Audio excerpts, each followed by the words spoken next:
This is what you get when you can't stop itching bug bites at 11:30 at night. Yep. So I told you guys in my last video that I would bring you a part 2 trying out the Aztec Secret Clay Mask with apple cider vinegar. And I just wanted to tell you that I actually went out and I bought apple cider vinegar. This kind was from Walmart. It was the cheapest kind I could find because this stuff actually isn't that cheap. I found it most places for about $7, but this one I think I was able to get for just under $5. So, I mean, as far as apple cider vinegar goes, might as well give it a try. I'm hoping I don't burn my face off, but we're about to do the mask the way it recommends you do it because it says that it works best with apple cider vinegar instead of water. Last time I used water and it didn't really do anything special. It felt good. I've never really felt much of a result. I've done the mask more since I made that video. I still don't really feel like there's any kind of improvement in my face. I had a bit of a breakout and I don't think it was due to the mask because it was already kind of happening when I started using it. But the breakout is over now and I just kind of want to see if the apple cider vinegar makes a difference in feeling, if it makes my face red, because it's a mask that a lot of people want to try to use and I'm curious to know how it goes. So I just wanted to show you real quick that it seems like the vinegar reacts with the clay powder by fizzing. So I guess that's awesome. I really don't know how to feel about that. I'm kind of nervous that that's going on my face, I'm not gonna lie. I think what I'm gonna do is a test patch on my arm to make sure that I don't react horribly.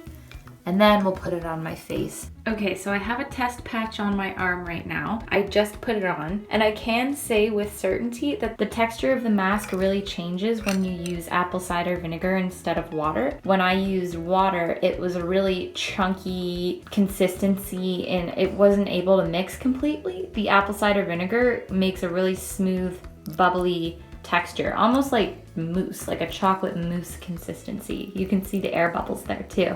So I'm sure this is much easier for facial application than if you used water, but I'm just worried about how it's going to react with my skin. Okay, it's been about 10 minutes. We're nice and dry. We're just gonna wipe that off real quick and see what we look like underneath. Well, there's nothing there, so let's go for it.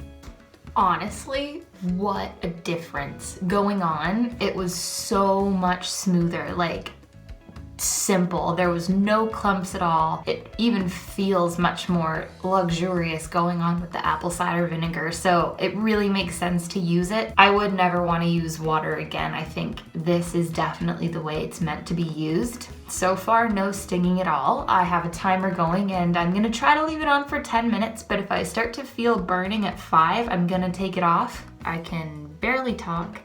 I'm gonna leave it on for 5 more, sorry. Spitting, can't move my mouth. I'm gonna leave it on for 5 more minutes because it's not hurting or stinging or anything. It's getting really tight though, as you can clearly see. So we'll do the full 15 minutes and then I will wash it off. And when you see me next time, I'll be clean and clear and hopefully I don't get copyrighted for that.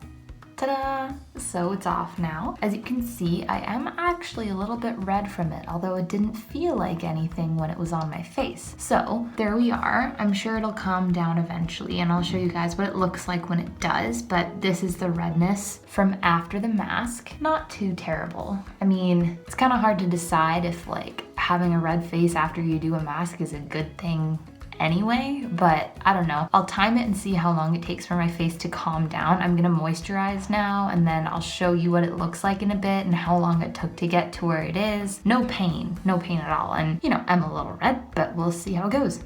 Different bathroom, same video. So, oh, I forgot to check how long it's been.